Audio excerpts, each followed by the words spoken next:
spooky. What in the world? Let me see where this is coming out at here. Where is this coming? Ah, I see.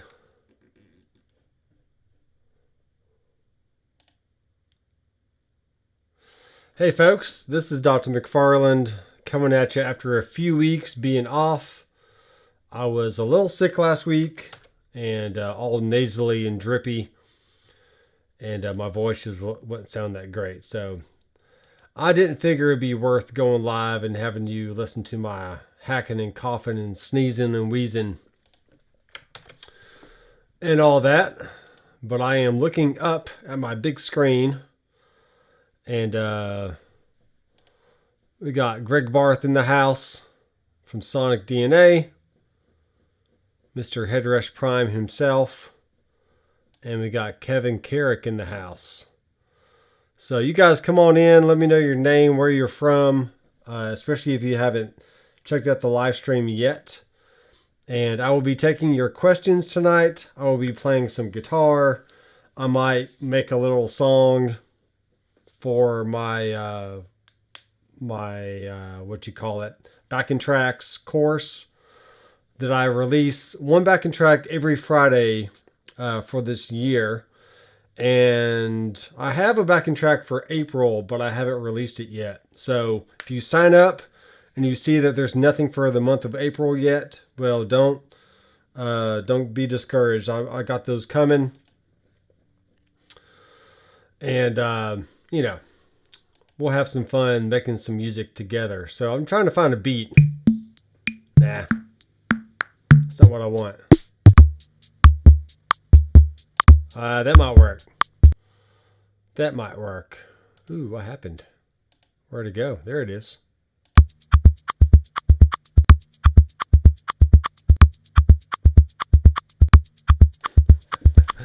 I don't even know about that. So there's a new song by the Jonas Brothers. Very cool little tune called, are these on? Yeah, they're on. I have a Rode, this is not on either. I have a Rode NT4 stereo mic set up here that picks up acoustic really well. Really well. So if we got a little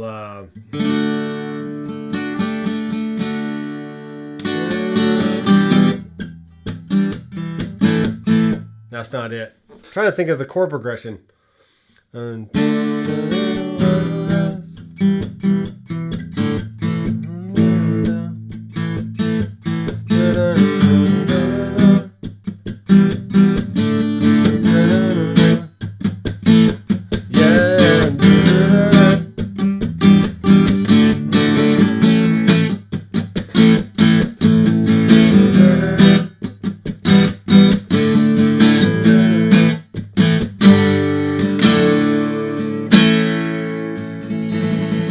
So it's basically a 2-1-5-ish kind of progression.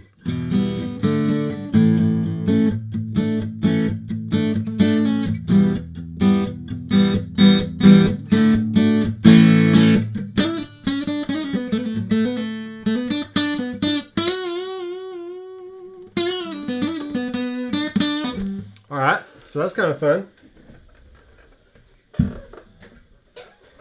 I like playing acoustic guitar. Here lately I have my mandolin hanging up in my bedroom.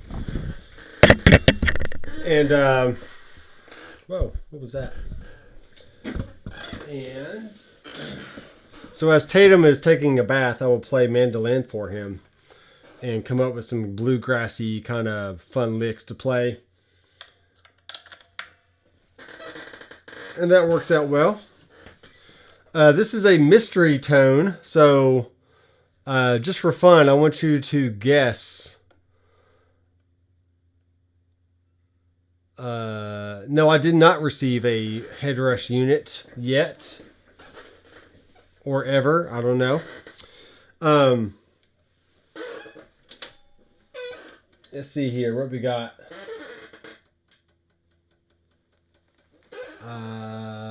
Yes.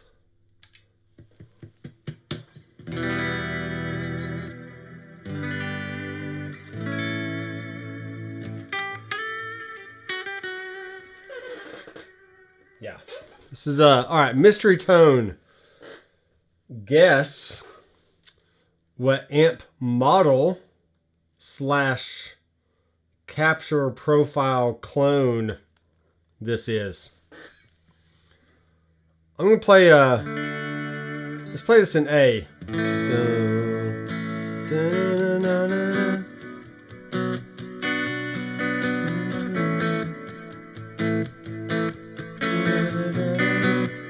Nah, sorry, it's gonna be an A.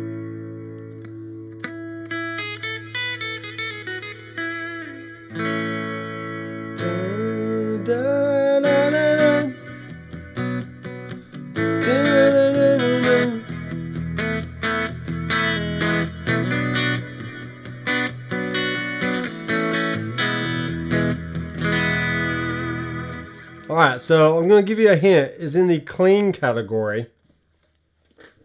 And if you've watched some live streams or watched some videos in the past, here lately, I just like to think of tones in different categories, and I'm not really concerned about what they're called per se, which I know is kind of going against this little contest. It's not a contest, but this little test here.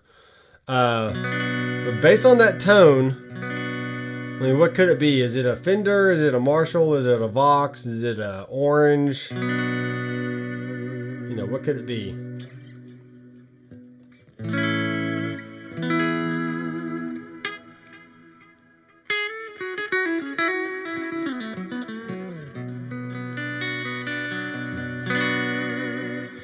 Probably turn it up a little bit here.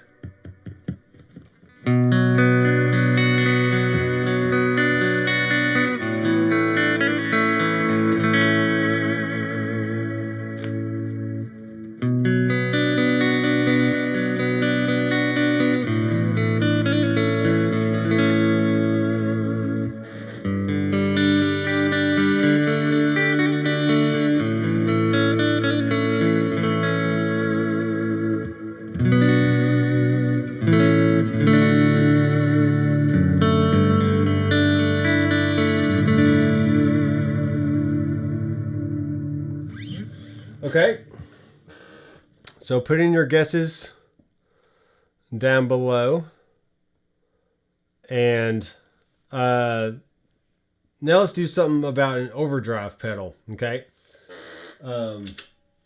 what is this overdrive pedal?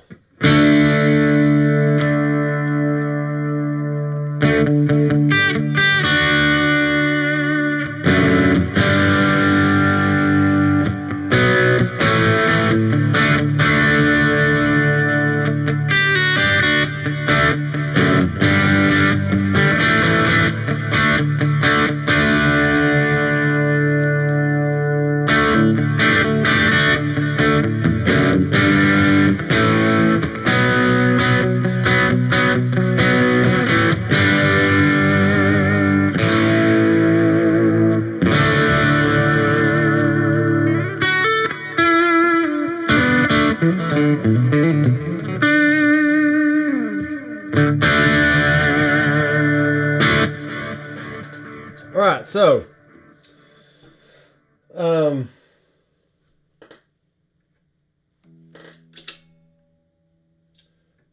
me go to one more here. This was my sound for this past Sunday's church service for Easter. We were playing some good stuff. So now this is a slightly different clean sound because it's a different amp, but still in the clean category. Has a little bit more high end to it.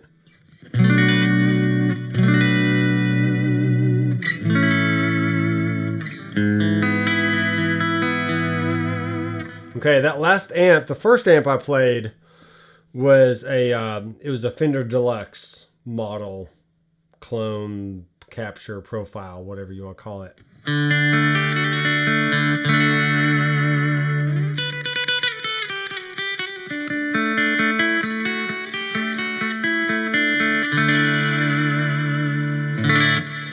Okay.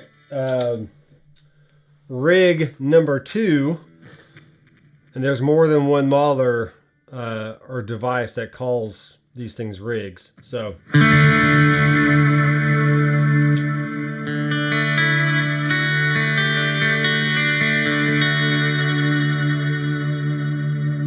let's see what the guitar part was here. It was like a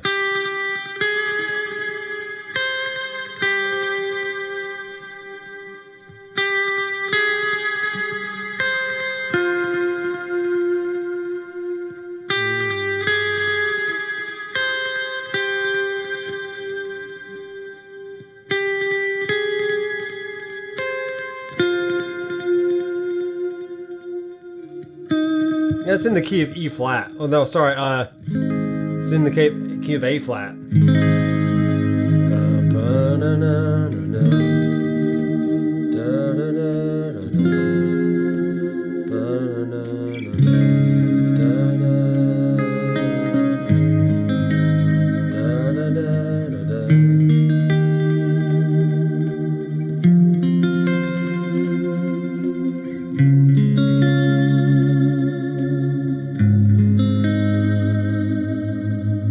Okay, it's on the overdrive, which is the same as as before.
Alright, so that drive, to give it away here, is the OCD from Full Tone and the yellow trophy. This guy has given me a yellow trophy. That's great.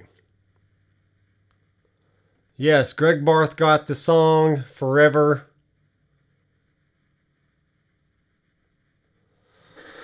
So this amp model I'm playing is the Ignator, one of the Ignator amps. And I'm actually playing through my Kemper right now, the Green Machine.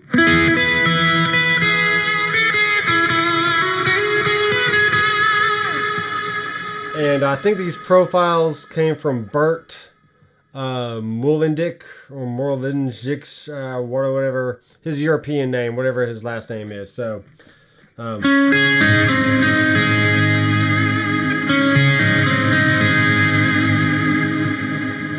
now the amp is his profile, but I just added in the Full Tone OCD, which is called the full OC. I think that's what it's called.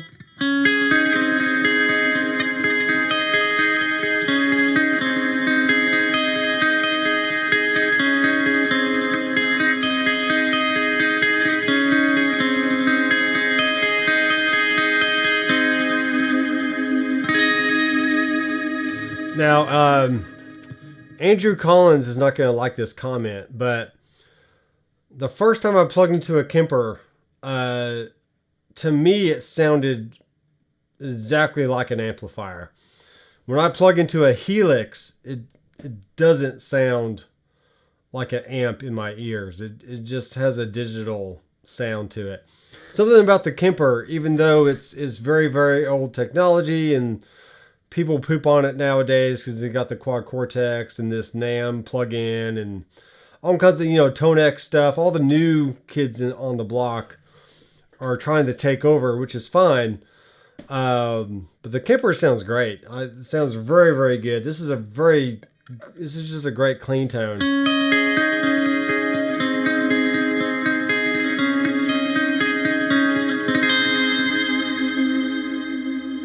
And I personally like the effects in it. That's a great sounding reverb, great sounding delay. The overdrive, the full tone.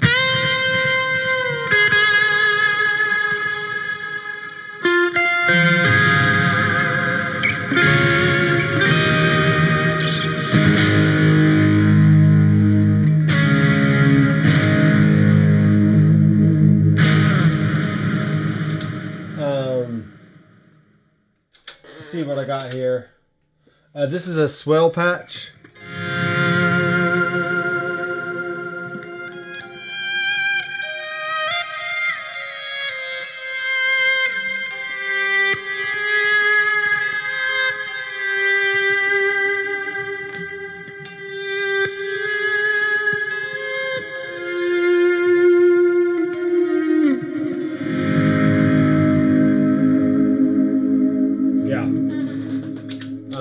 A little tremolo.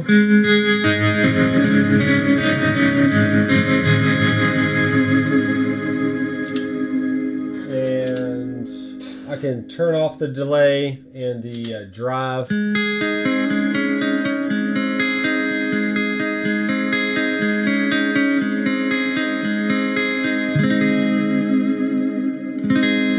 Okay, so let's actually talk about let's see what we got for comments. And can you make any changes on the fly on a gig? Yes, I can, Andrew, because I know the unit like the back of my hand. Which is what you need to do when you get gear, is you need to know it inside and out. But I can change stuff on the Helix. I can change stuff on a Kemper. I can do it on a Fractal now. It's all very easy once you learn the workflow. What unit are you using? I am using the Kemper, Robert. And so the first amp I played through was a Fender Deluxe Profile, because Kemper calls them profiles. Quad Cortex calls them captures, and now the Headrush Prime calls them clones. So it's all just many different words for the same thing. And Sean said it'd be a tone. Tone would be good for worship. Yeah, so that's the tones I used for this past Sunday. Let's put down the guitar for a second.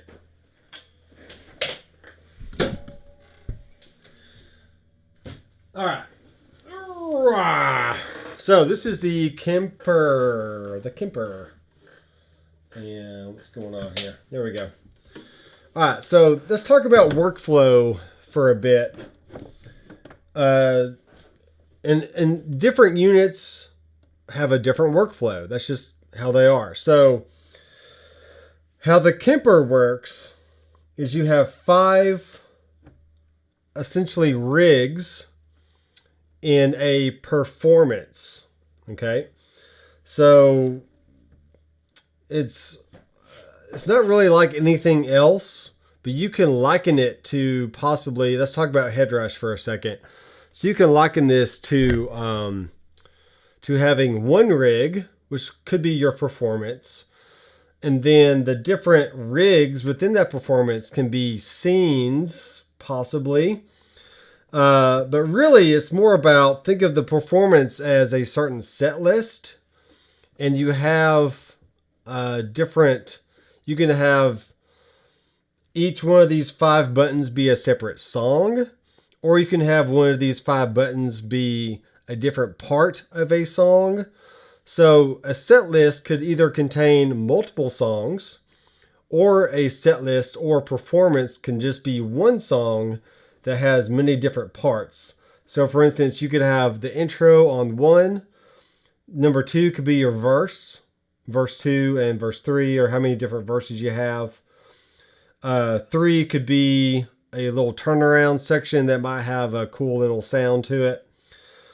4 can be your lead sound.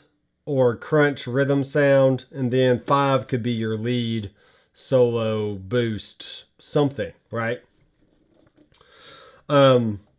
What's slightly different and really cool about this kind of workflow is each rig doesn't have to have the exact same elements in each one. They can all be totally separate. So that's very similar to how the Headrush works in building their rigs. Is each rig can have a different amp, different cab, different collection of overdrives and delays and reverbs. So that's very, very similar to here. So once you've chosen, like rig 1, for instance, let me put this back on tuner. You now have these 4 switches that you can assign your stomps to.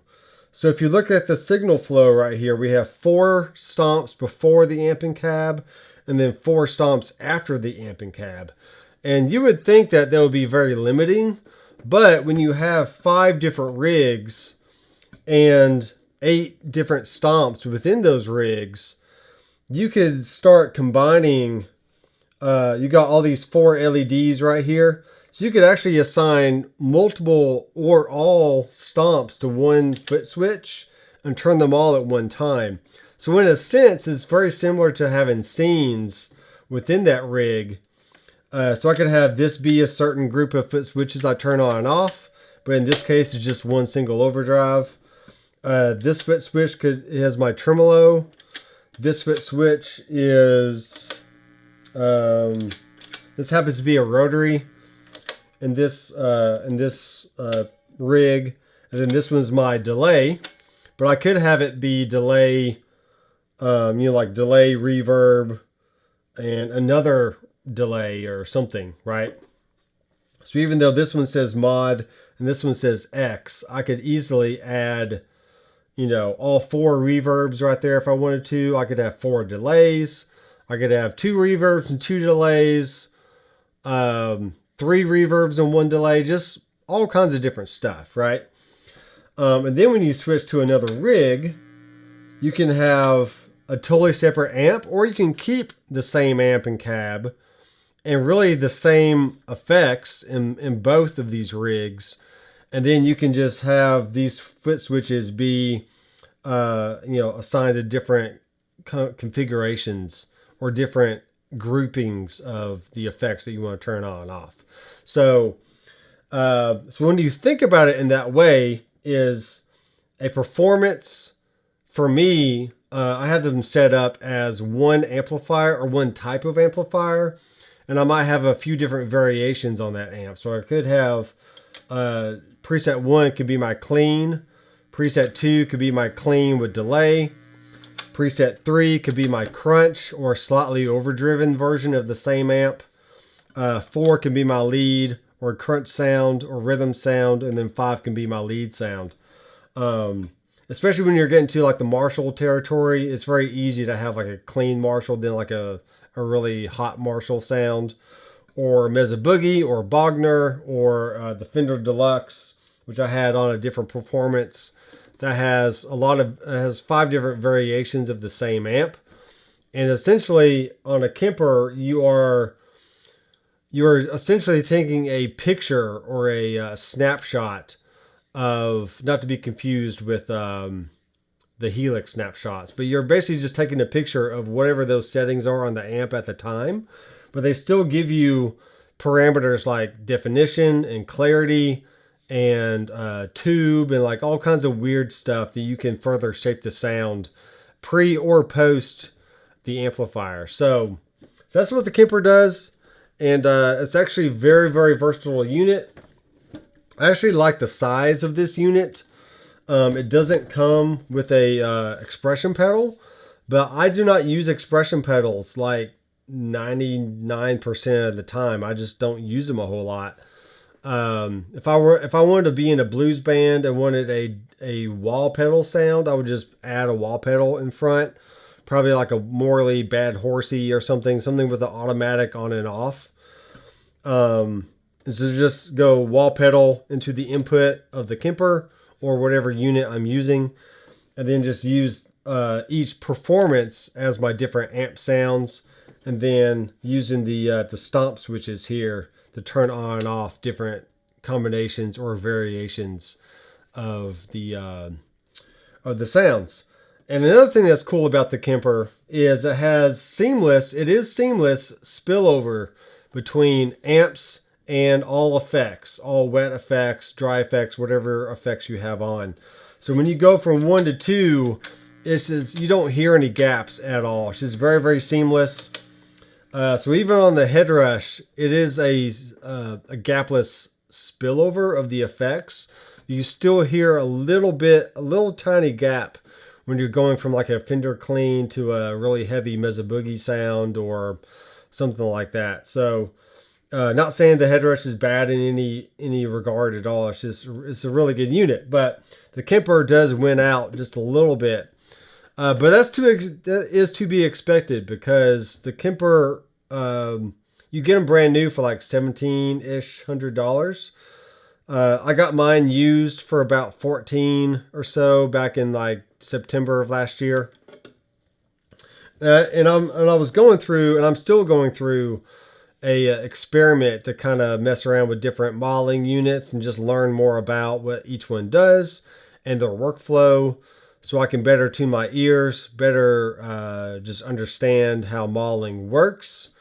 So that way I can educate you guys here on my channel and also on my website by providing behind the scenes courses and rigs downloads and profiles to download and stuff like that. So anyway, that is the Kemper profile. This is the Kemper stage.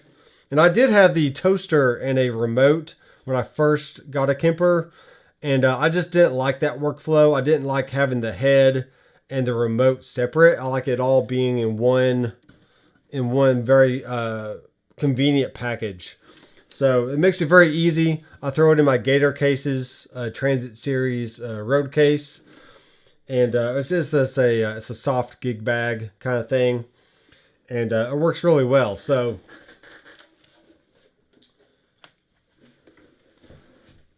that is how the Kemper works.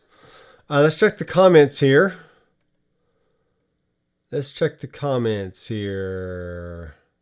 Yes, the morph feature. Let's talk about that. Thank you, Greg, for reminding me. So for each foot switch, there is a LED on the bottom and an LED on the top. I don't know if you can kind of see that right there. So let me see if I can do this. So when you hit it, so now the button or the LED is on the top. Hit it again, it's now on the bottom. So you can define how long of that transition it is. So you can essentially morph. You can morph between your first sound and then hit the button again, and then it'll go into a second sound, which is essentially, it could be more amp gain, more reverb, more delay, mix, or trails, or whatever you want it to be. You can just switch between those two different sounds back and forth without having to go to your other rigs. So that's another way that it's seamless as well, because you get that very smooth transition from your first parameter settings to your second parameter settings.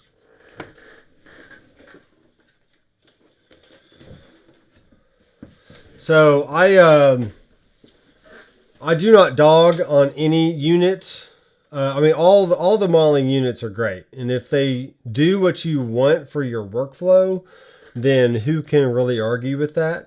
I can't argue with it, and I'm not going to argue with it. Let me turn off my. Let me turn this off here.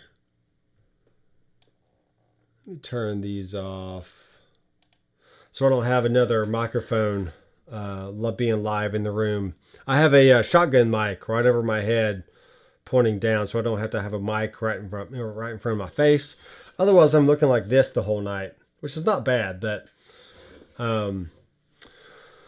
I have moved my studio around. If you saw some live streams from a few weeks ago, I did like a little quick and dirty tour of the room. So the cloud that was over my head is still over the drum area now, but there's nothing over my head to, cutting down some of the reflections off the ceiling and stuff. So I have 2 acoustic panels right behind my speakers, and eventually I will have I'll put a little cloud right above me that kind of cut off the angle of the ceiling and just kind of break it up a little bit. So it should help some of the reflections bouncing around right above me. And I did add back in a carpet, just like a little area rug right behind me in front of the couch. So that would cut down on just a little bit of the room sound as I'm trying to record or doing live streams or making videos. So I do not have the air on right now, but it's getting just a little warm in here. So I'll keep it off so I don't have a lot of extra noise and stuff going on. But yeah, enough about me and the Kemper. Kemper 4 performance mode. Yep. Just going back through these comments here. Andrew Collins says, my buddy returned to FM9 and he's going to keep using the FM3. That is perfectly fine. I think the FM3 would be a little limited in my use case. You can still only use 1 reverb and you can only use 1 amp block. So the FM9, you can use 2 amp blocks and have 4 different channels between those 2 amp blocks. So actually you have 8 channels total. You can have 2 reverb blocks. You can have 2 delay blocks, 2 or 3 delay blocks, not even counting the pitch delay and the multi-tap delay, which within themselves sound very reverbish. So there's a lot of options on the FM9. And I can go into, I can probably go over this unit a little bit more in a later live stream. Let's see here. Greg Barth says, I get much better consistency profiling with Kemper than Prime, to be honest, and you can edit much deeper with the Kemper. Headrush has a few bugs to work out, but it has potential. Yes, I'm sure it does. Sean is saying this is off topic, but nothing is off topic when we're doing a Q&A on Tuesday. So I'm here's the camera, but I'm looking here on the screen to maybe I can bring my comments down a little lower so I'm not like looking so weird on the screen here. So off topic, but gotta ask, would you recommend someone to get a Headrush Prime if they already had their regular Headrush pedal board? Greg says yes. I think the added features of like the practice tool and some of the looping stuff, I think it's a good added bonus. You do get 3 more additional blocks, so that's 14 total blocks instead of just 11. The icons on the screen versus just the generic blocks, it's not a big deal to me. I never really cared that I didn't have the actual pedal GUI on the screen. Some people just puked all over the internet because they were so tore up about, the box showed a certain thing on the screen, but when they actually got out of the box and turned it on, it didn't look the same, and they were kind of disappointed, which I understand. I mean, if you're expecting a certain thing and you don't get it, then, maybe you're just a baby, but, it is what it is. So, but yes, if you have the budget of $1,300 and you didn't have any other Headrush before, it is slightly bigger than the original Headrush pedal board, but I think all the added features are well worth their money. And you can clone amps and pedals really well, I think, from what I've seen on different YouTube channels. So if you have a good collection of amps and pedals that you want to clone into your Headrush Prime and then take that with you to the gig instead of taking out all your amps and pedals, then that would be the reason why you would get a Headrush Prime. Let's look at Robert's question here. Can you get the reverbs in the headrush to sound like the ones in the Kemper? I can't get the HR reverbs to sound that big. I think the headrush. Oh, whoops! What just happened? What just happened?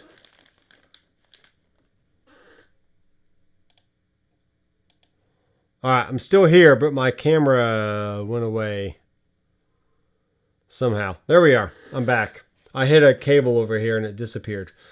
I usually stick with like the cathedral and churchy type reverbs in the headrush, which do naturally sound a little bit bigger. But I will combine it with the ambiverb. The new party verb sounds really good, i.e. the particle verb. And the shimmer reverb sounds really good too. Now, all of those by themselves, I think don't really match up to single reverbs that come in the Helix and the Kemper and even the Fractal. But when you start combining maybe like a cathedral reverb with a shimmer or a ambiverb, you can get some really cool textures that way. But I think you have to start with a big reverb in the first place. So, maybe 4 seconds of decay time or bigger, if you want to keep that big sound going. I don't have my headrush plugged in right now, but that can be something I can go over maybe in a pre-recorded video, either this week or early next week. But yeah, that's a good question though. Jamie Few is in the house. Hello, Jamie. I've known Jamie for a very, very long time. And he built a great pedal board setup with a Kemper stage and an expression pedal for a buddy using the Temple Audio 24. Fit like a glove. Yeah, I may look into doing that eventually, possibly. Temple Audio 24. Let's look at some web stuff here, just to see what we got. Why I'm over here? Let me move over. So we got a little Temple Audio 24. These are at Sweetwater. I do have affiliate links to Amazon and Sweetwater in the description of all my videos. So if you shop anywhere online, or anytime you shop online at Amazon and Sweetwater, go to one of my videos, click on the link, then anything you purchase through those links will be applied to me as a small commission. And that does help go to support the channel. And if I bring value to your life, then consider supporting me in that way. I am not retiring off of YouTube income by any means, but every little bit helps. So I do appreciate that. So with the Temple Audio boards, I like these little punch out areas on the side because you can add in your own little modules. So if you wanted like XLR outs or 1/4-inch outputs or inputs, maybe a USB port to charge your phone or anything like that, they're just really cool boards. You can do that on both sides as well. So this could be like your IEC input, then like a module for XLRs, a module for 1/4 inches, or just wherever you wanted. But yeah, I can see how this would be a really good setup for a Kemper and a foot controller. A foot controller of some sort. Let's see if I can find a picture. Yeah. Pretty cool. So there's a Morley Bad Horsey, which automatically turns on and off. It's a very fuzzy picture, but it works. And you don't have to use Velcro with this system as well. They come with little plates you can attach to the back of the unit, and then you just kind of screw them in, and they tighten down like that, so you don't have to use any Velcro, which is really cool. But yeah, $129 for a Temple board. I think it's pretty good. I have a really big board right now. Let's see. I got some more hard drives in the mail today. I have some really old hard drives I need to back up and replace because I do not like the old style little squiggly inserts. I like the more sturdy USB-C type input or for type connections. And plus this is way more rugged. It even says rugged on the box. Look at that. It says rugged on the box. So this is a HDD. This is a 5 terabyte, and this is a SDD, 1 terabyte for travel or just taking sessions around from work to home or a client's house or something like that. This is a pedal board that I've kind of been kicking around for a little while. I was going to put the Headrush MX5 on here, and this was going to be my delays and reverbs and modulations and stuff like that. And I can still do that, but I kind of want to get away from a modeler for this board. I just want to have this be an analog board. So I have the, right here, I have the Quartermaster. Wait, let me go back to my other scene so you can actually see what I'm doing. Here we are. So I have the Quartermaster on the bottom. And this, all the analog pedals will go into the loops that I can turn on different pedals with the loops. And this also has a flip-flop mode. So if I turn this one on and then go to the next one and turn it on, the first one turns off automatically. So it just flip-flops between pedal, pedal, pedal, pedal, pedal, whatever I want. So I can either choose to stack them or I can choose to have them on one at a time. But this Hoof Reaper Octave, I've probably had this, I probably bought and sold it at least 3 times. So this would be my 3rd time to buy it back after not having it for a while. It's just really cool pedal because it has a an octave sound in the middle. Then it has a reaper, like a tone reaper on the left, and a it's kind of like a modified Big Muff, if you want to think of it that way. It's kind of like a Big Muff with a mid-range knob, which is really good. The Sonic Harmonic is just a good all-around Timmy style pedal. It's got a bass and a treble.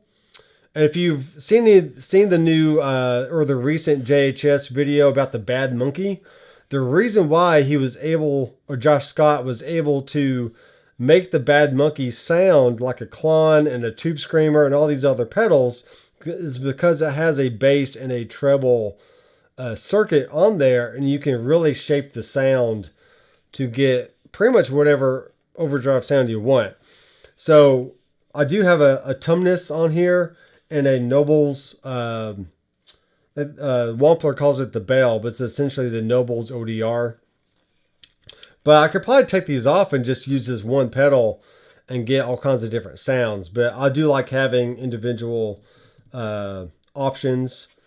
And really this board is for the studio. It's for anybody that comes in that don't want to mess with modeling or digital stuff and just want to turn knobs and click things on and off.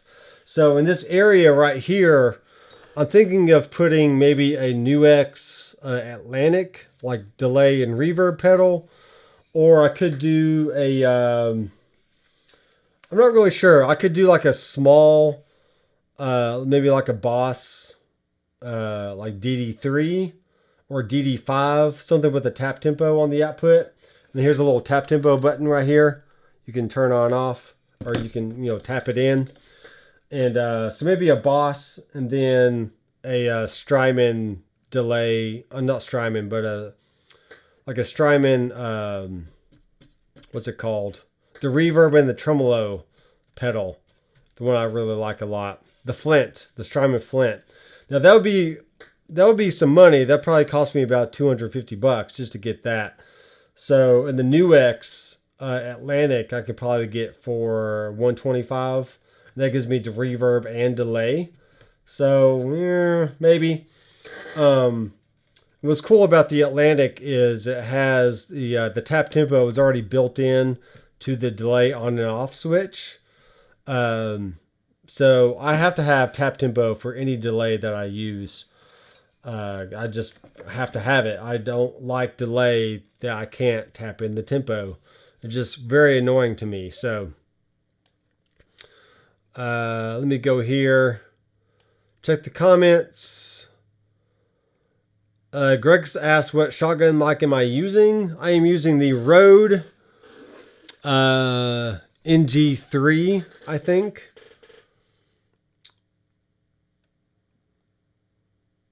My Marshall half stack is gone, then Nate and Greg.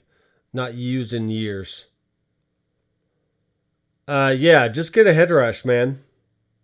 Yeah, use the new headrush prime and clone that thing. You definitely don't need a Marshall half stack anymore.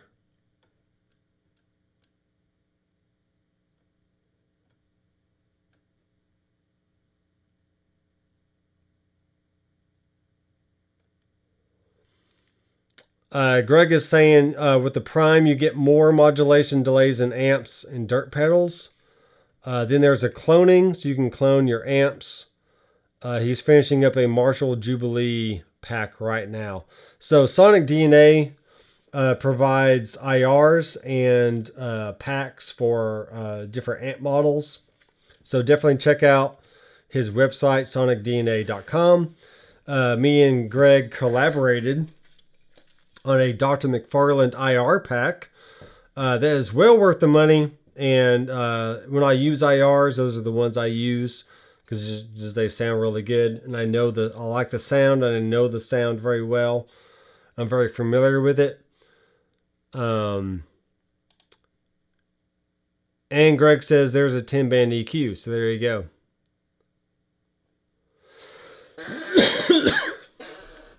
Robert's saying the video would be great about comparing the reverbs on the headrush to like the Kemper or the Fractal or anything else I have. I love the look of this board. So this amp right here, this is the Blue Guitar Amp 1. So it's a 100-watt amplifier that fits on a pedal board. It's got 4 different channels from clean to vintage, classic, and modern. So you basically just turn the knobs to get the tone. You can adjust your gain. And I actually just sold my HX Effects from line 6. I was using it paired with this Amp 1, but I just don't. I just didn't use it enough. I just didn't use it. So I've had that pedal for a very long time. But if it's just sitting around, I just don't need it. And things like hard drives and backing up my studio sessions is more important than just having gear laying around. So I have got some other stuff for sale on the marketplace if you're interested in some different guitars and some other pedals and stuff. So check those out.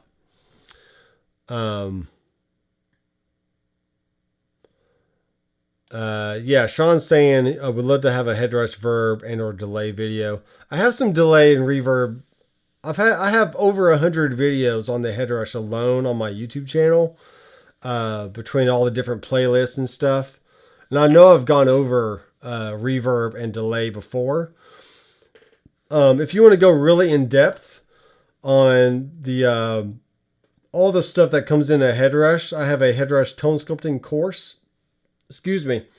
That goes over every amp, cab, microphone, drive, and basically effect. And it's called the Headrush Tone Sculpting Course, and it's available on my website. You can also check out Headrush Tone Sculpting or HTS Rigs, which is a monthly live stream, which I will probably do on Friday of this week, just to go ahead and get it out of the way. And that's just a monthly live stream where I build rigs right here in front of you. And you can either choose to grab your unit and follow along, or you can pay a one-time $20 fee. One time. It's very, very cheap. One-time $20 fee. You can get all the rigs I ever make on those live streams downloadable from my website. So check those out. Are you going to release, Robert says, are you going to release any more of your original music anytime soon? Love your songs, man. My songs. What songs do I have? I mean, I don't have a lot, but I have some fingerstyle instrumental type stuff, which is cool. Sorry, I'm a little behind on the comments here. Aaron Short's in the house. He says, hi, buddy. Aaron Short has a great channel. And he's saying no more Ecamm. Why not? I'm using Ecamm right now. I'm using it right now. Yeah, Aaron Short goes live every Monday talking about either acoustic stuff or maybe his live gigs or whatever. So go ahead and check out his channel and give him a thumbs up and a subscribe over there. How about the Cloudburst?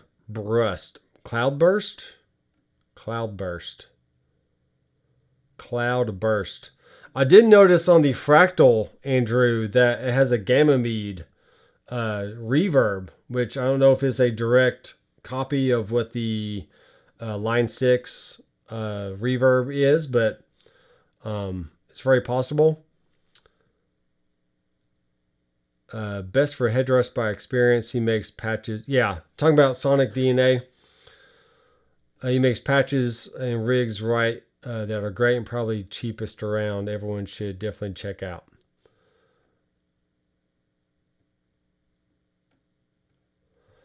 Yeah, we can talk about the NAMM show just a very little bit. My boss, Gary from Harrison Consoles, is going to the NAMM show in the morning. And there has been a huge development with Harrison and SSL. Let's go to the Harrison website here. And we can check that out real fast. That's some major news for sure. And so the big news is, I'm not getting fired. Harrison joins Solid State Logic. SSL announces acquisition of legendary Nashville brand Harrison.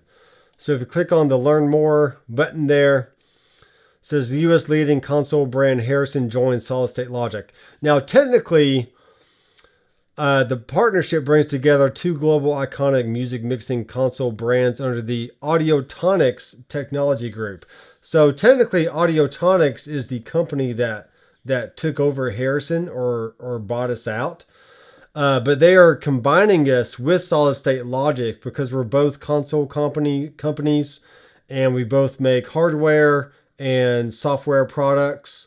So combining forces using the resources of the bigger brother SSL will be a very good move for Harrison. We'll be able to make, I'll say we because I actually work for the company. We'll be able to come out with a lot more hardware units like rack mount mic pre's, audio interfaces, dedicated control surfaces for the Mixbus 32C software, all kinds of cool stuff. So we'll see what the future holds. It's literally been announced as of yesterday, and there is really nothing drastic has been done so far. We're still operating on a daily basis like we have been, but I'm pretty sure very soon we're going to start getting some intellectual property put in place to start making hardware units for rack stuff, for desktop units, more interfaces, more controllers. We are coming out with a 32C console that Audiotonics will start manufacturing, I think in the Allen and Heath factory. So that's going to be very, very cool. So we'll have, so in the Harrison videos that you see me do, very, very soon you'll actually see a 32C console behind me in the demo room instead of the 950MX, little dinky console that's currently there. So it's gonna be very, very cool stuff. Here's some of the mugs of the guys. So there's James Gordon from Audiotonics, Nigel from SSL.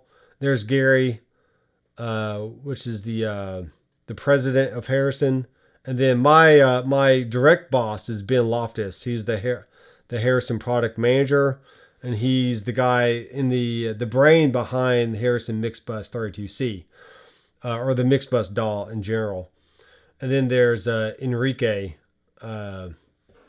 Enrique, which he's looking off somewhere. I'm not sure what he's looking at, but yeah, very, very cool stuff.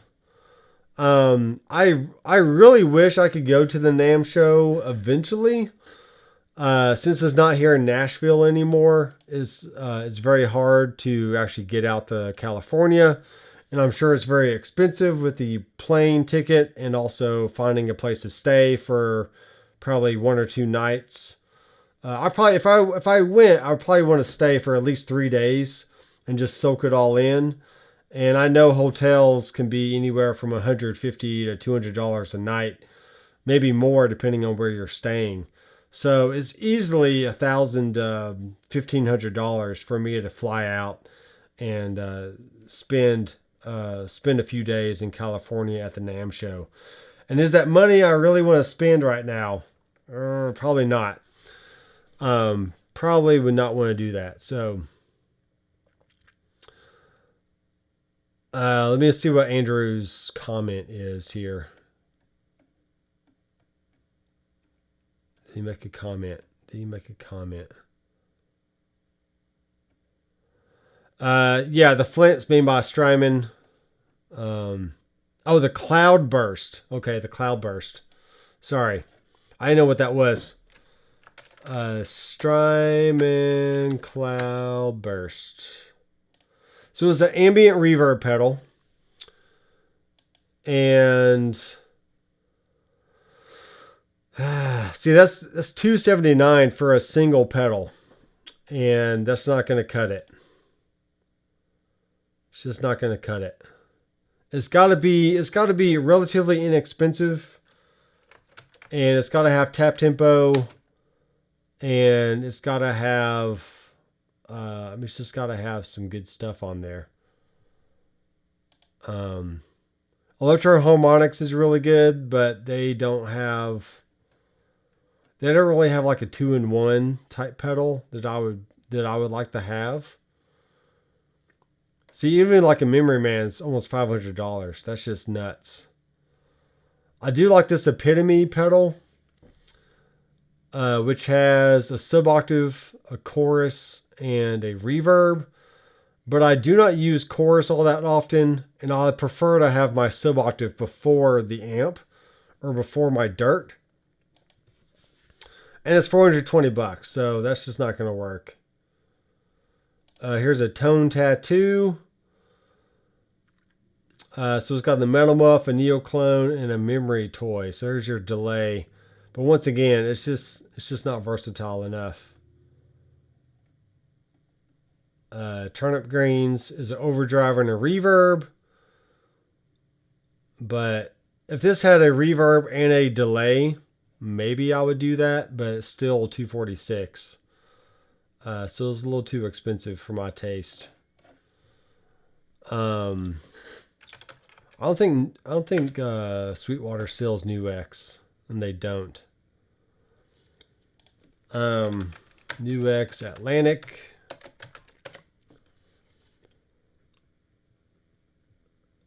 American Music Supply does. But yeah, this is a pretty cool pedal. I like this one a lot. And you can see that we have a smart tap for the delay. So you can turn it on and off, or you can just keep tapping and it'll tap in your delay time. You have a time knob for your subdivisions, and you have a big level for the overall level of the delay and your repeats.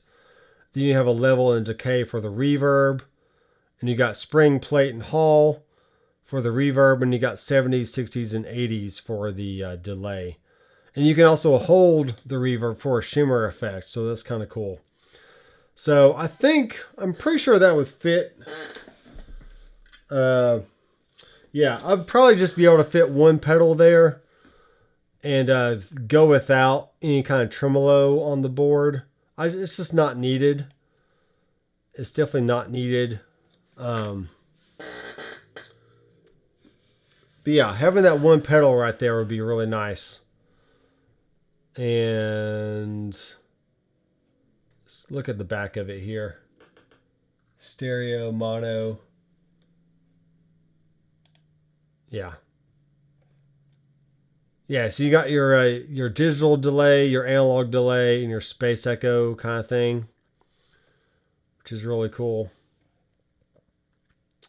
And you got shimmer, plate, spring, and hall. And when you're in the studio, you really, the amp is going to do most of the work. And the other pedals are just kind of there to augment what the amp is already doing. Because that amp sounds really good. It's it's just a really good 100-watt amp. Let's see what else we got going on here.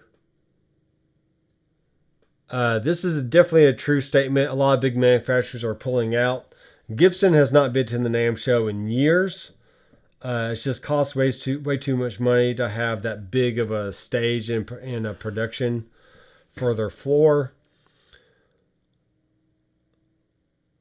Yeah, Electro Harmonics is really good. Another really good brand is True Tone. But they don't do tons of reverb and delay pedals. They mainly do overdrives. Like I've had the Jekyll and Hyde before, which is nice. Some of their older pedals, like the H2O. Yeah, that was a chorus and delay for sure. It's like I can add people to a broadcast. I don't know what that means. But yeah, there you go. There's a little bit of NAMM, a little bit of Kemper, a little bit of Headrush talk. I do have my Fractal over here. Last week kind of just put me out of commission because I had all kind of nasally kind of stuff. Let's finish off tonight with a little... let's see what I can do here. I'm going to add a MIDI track. And we're going to choose Easy Drummer.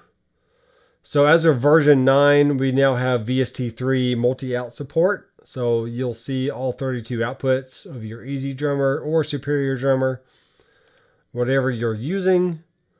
Automatically asked you how many outputs you want to fan out. I'll just say I want 4 channels. So that's 4 stereo channels. That's going to be your kick, snare,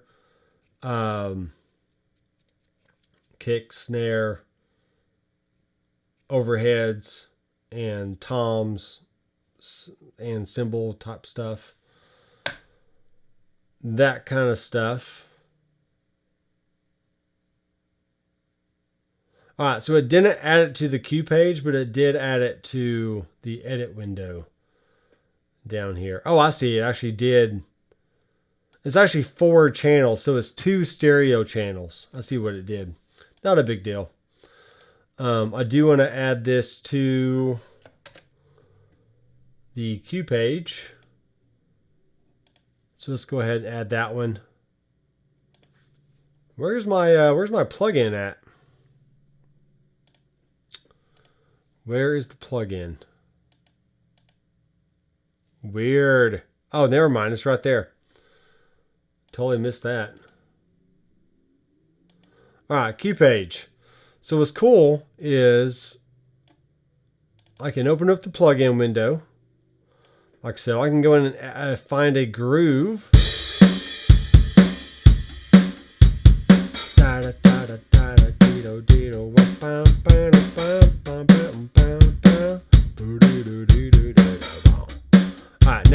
going to play at the tempo I have in the session. So if I slow this down to like 100,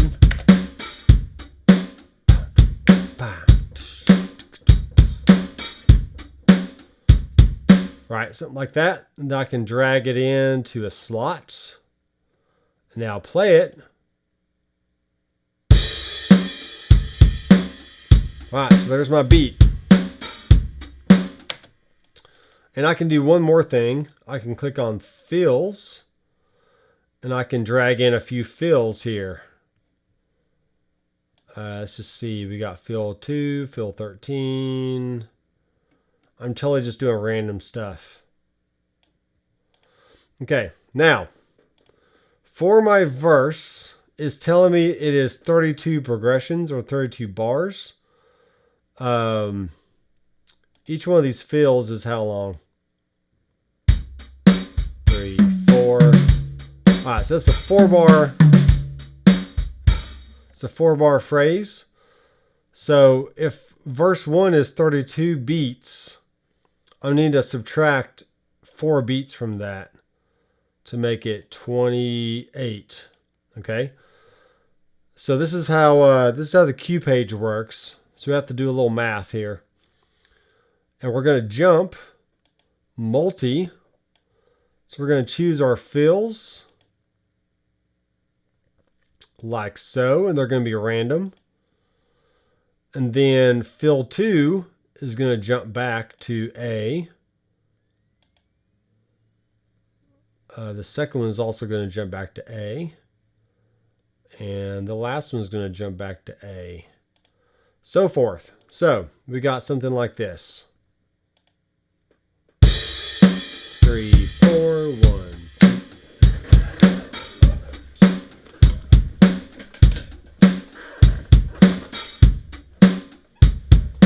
All right, we're almost ready for the fill. 1, 2.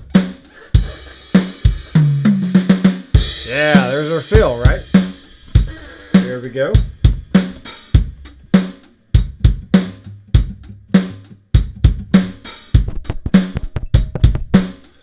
And let's unmute my acoustic microphone here.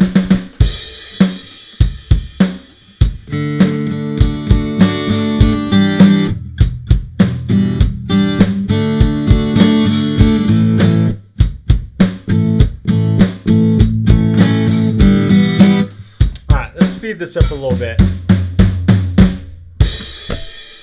Let's speed it up. So let's go back to like 122-ish. See what that does.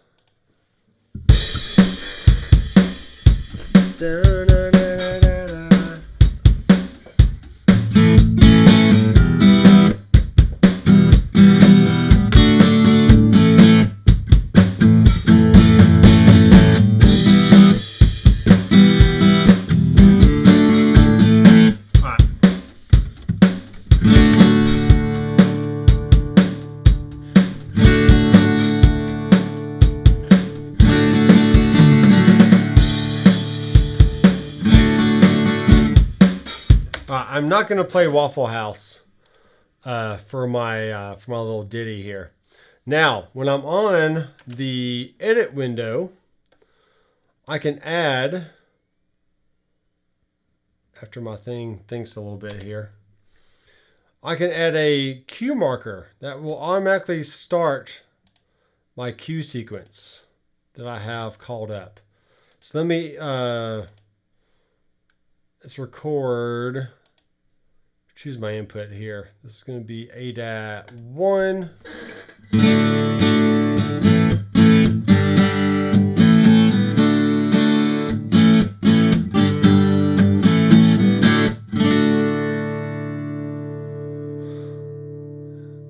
And if you're interested in the process of creating music, then this would be maybe it'll be interesting for you. All right, let me think of a chord progression here. Let's go in the key of D.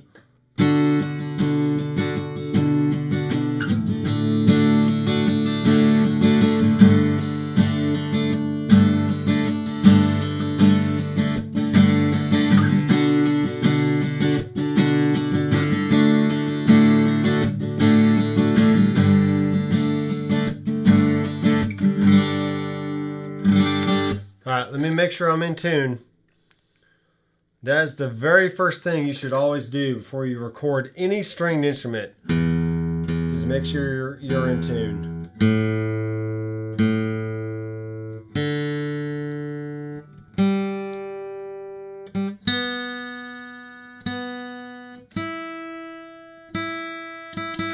It's a very bad feeling. Whoops. It's a very bad feeling when you go to lay down like a piano or something other than a stringed instrument and you realize that you're not in tune to A440. This is not good. So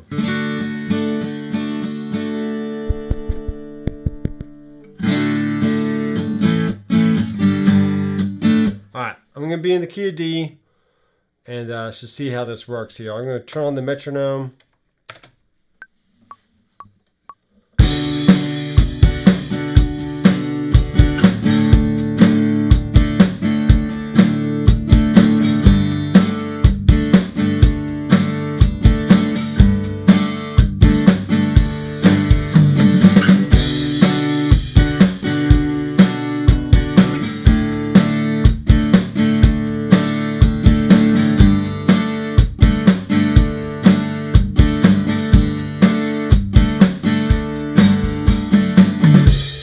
Alright, so there's my A section, and I will turn on my snap it there, trim the front of that, and now I'm going to draw a range, and I'm going to bounce this to trigger slot A, call this AG for acoustic. And now you'll see it show up on the acoustic guitar track right there. So now when I play this, it's going to play both.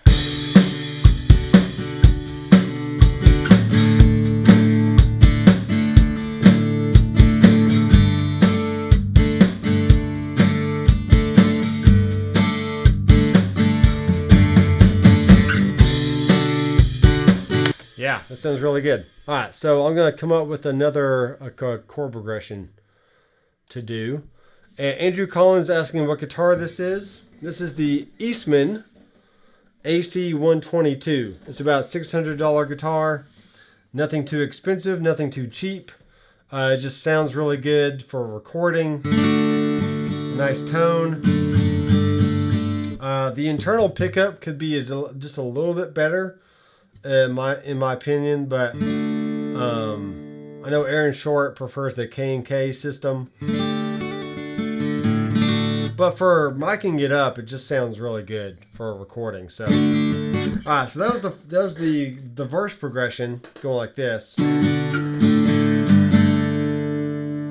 Alright, so let's do a little pre-chorus now. Okay, so here we go. We're gonna do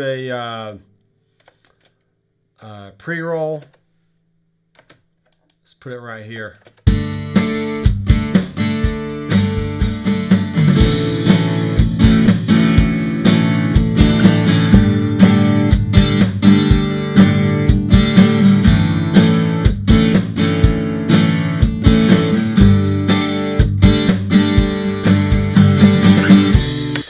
All right.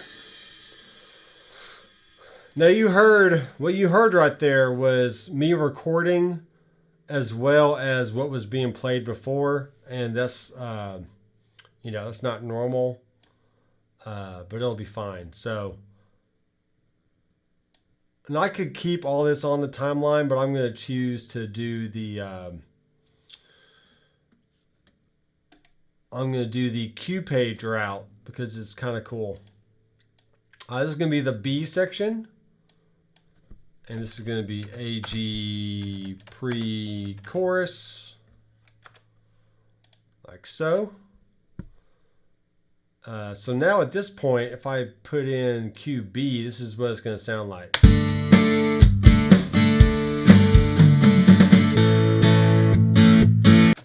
Okay, so I need to take this verse and move it down like that. That. Let's see what happens here.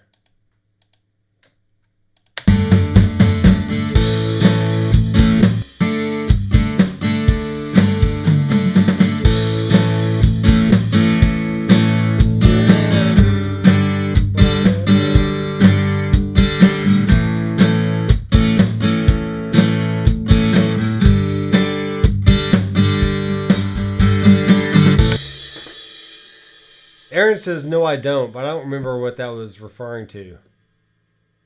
No, I don't. LOL.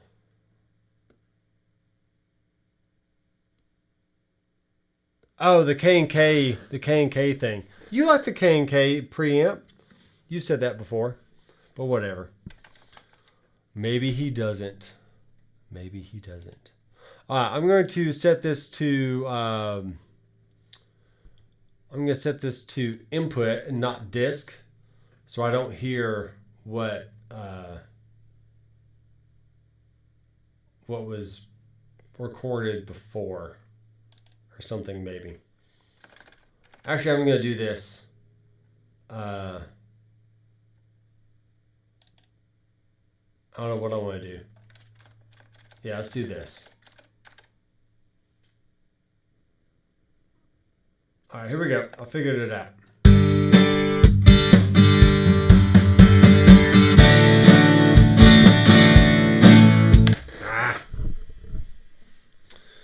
How do I keep this from playing?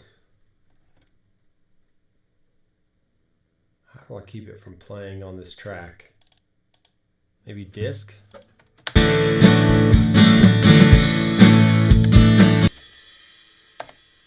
It's not going to work.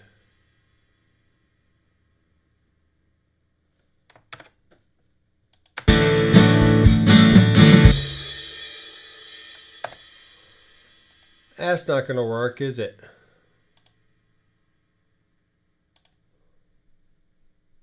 Let's keep it on input here.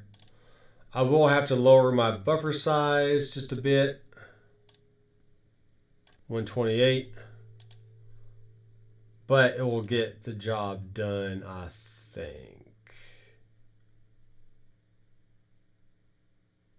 All right, let's turn up the metronome just a tad. And let's try this out.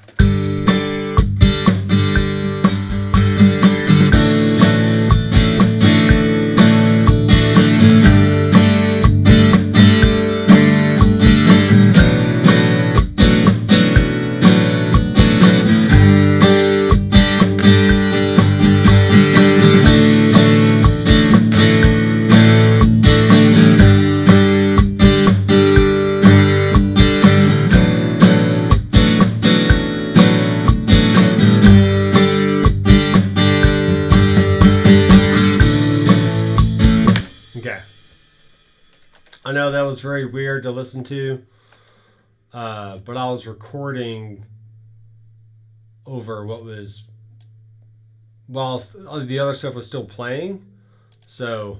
Okay.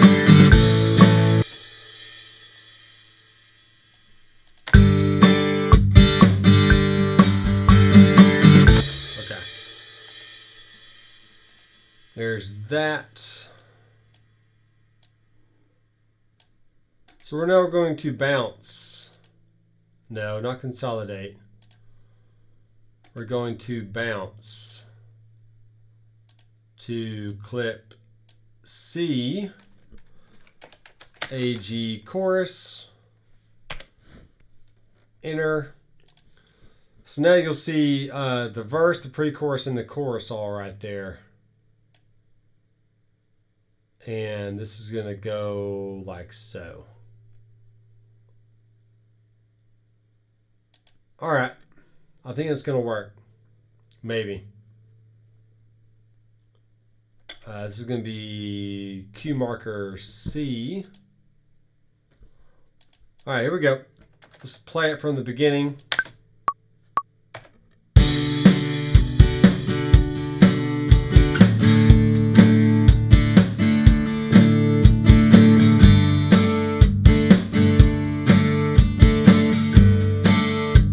Oh, the Bags Anthem. That's right, the Bags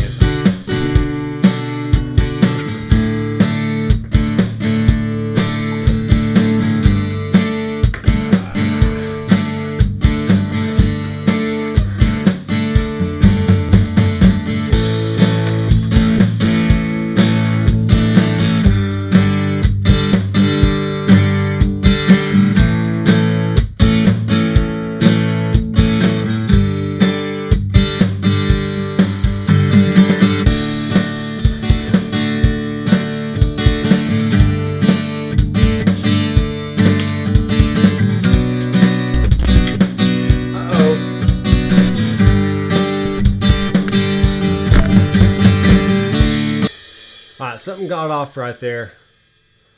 Let's figure out what it was. Oh no!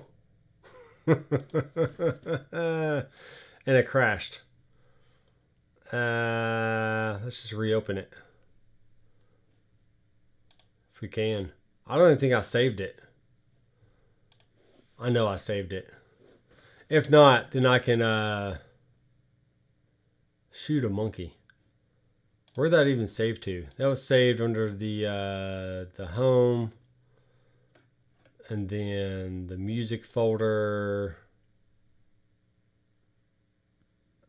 Mixed bus sessions. No. Music. Shoot.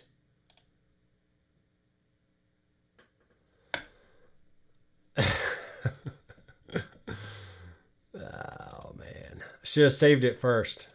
Should have at least saved it. This will probably be under mixed bus sessions for sure. And then go to Untitled. 411. All right, this is the session folder right here. Have no fear, folks. Have no fear.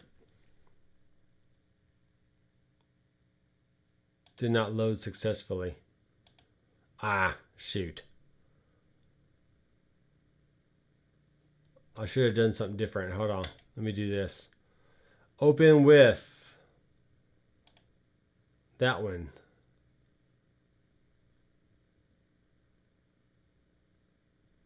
Recover from crash. Yes, always do that. I'm not sure what happened. I probably just hit a weird button or something. Let me quit this one right here. Force quit. All right, let's figure out what happened here.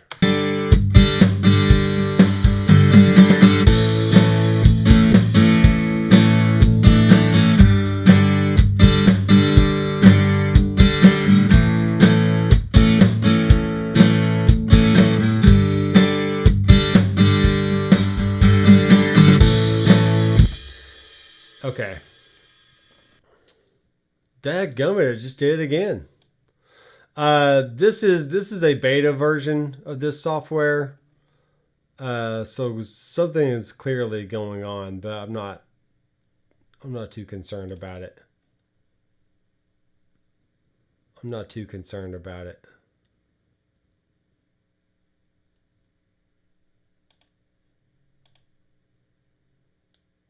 But I will need to save it before I do whatever. I just want to lay down a bass part. Come on, man. All right, let's save this as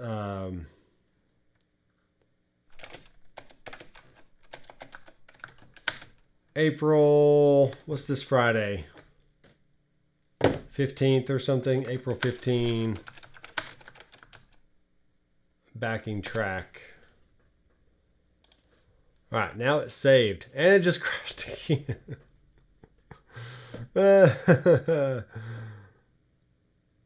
Namespace signal, code 11, segmentation fault 11. I don't even know. Tiny Malik. Actually, I do know what this is. I do know what this is. I need to download a new version. Because there was a bug in that version that I have. So if I open up the original one, it should be fine. But anyway, I will not have you sit through all that again. So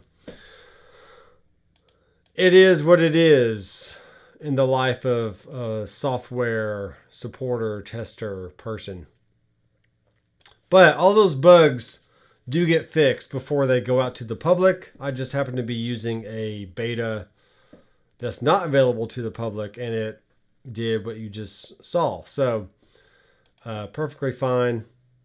I will finish that up and get this one and the one I made a few weeks ago on the website for you guys, so you can be practicing playing your little melodies and all that fun stuff. I do have a new bass coming tomorrow, which is a Donner, a very, very cheap bass from Amazon, about $200. I really like this Reverend bass. It's a Sub King. It's a short scale bass. This has 15, 17, 19, 21 frets. But it feels very short. Like this part of the neck doesn't feel like it's very far down.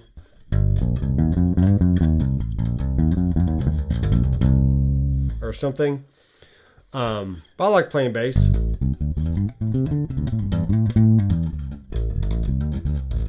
You gotta get your fingers walking there.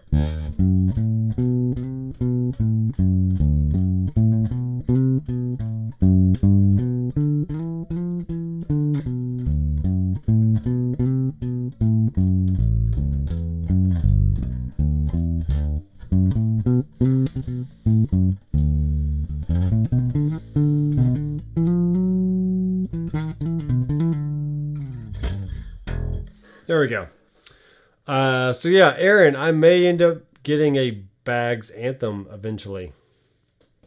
I think it'd be good.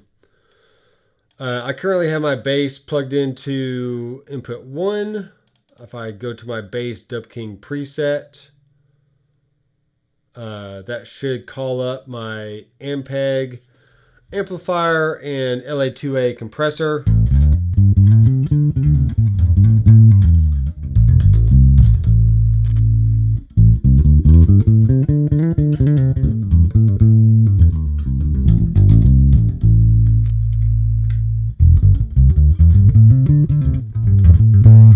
I like this bass, but it doesn't get bright enough for some of the sounds that I want to get. I'm not really sure why.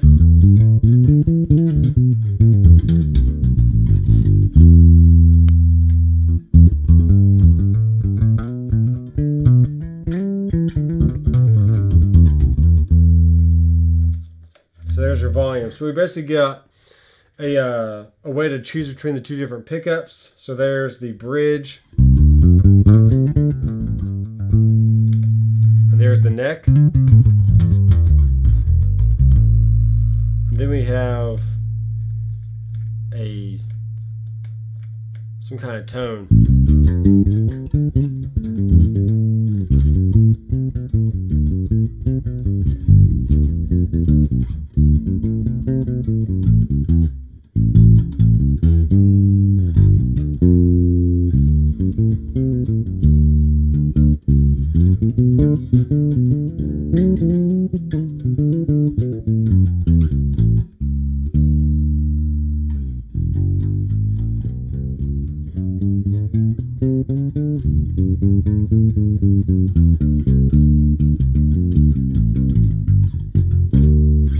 Yeah.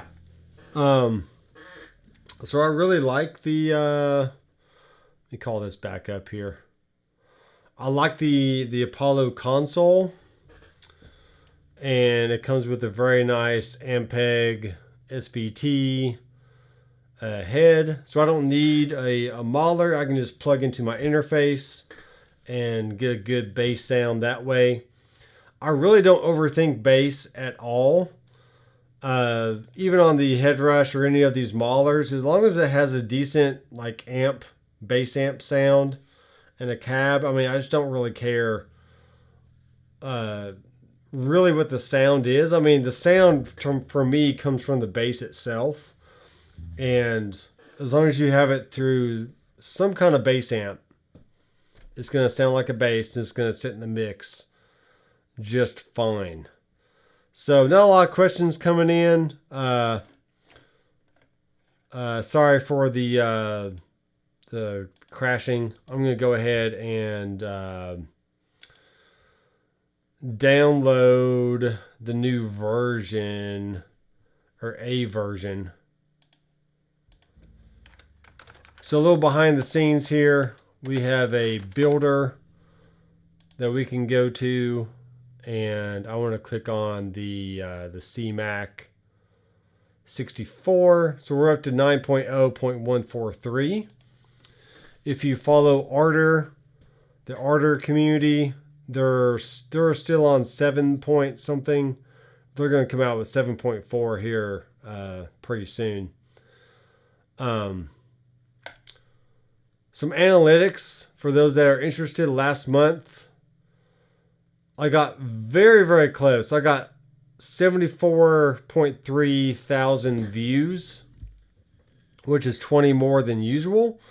So last month I did a lot of live streams. I did a lot of shorts, YouTube shorts called Name That Song.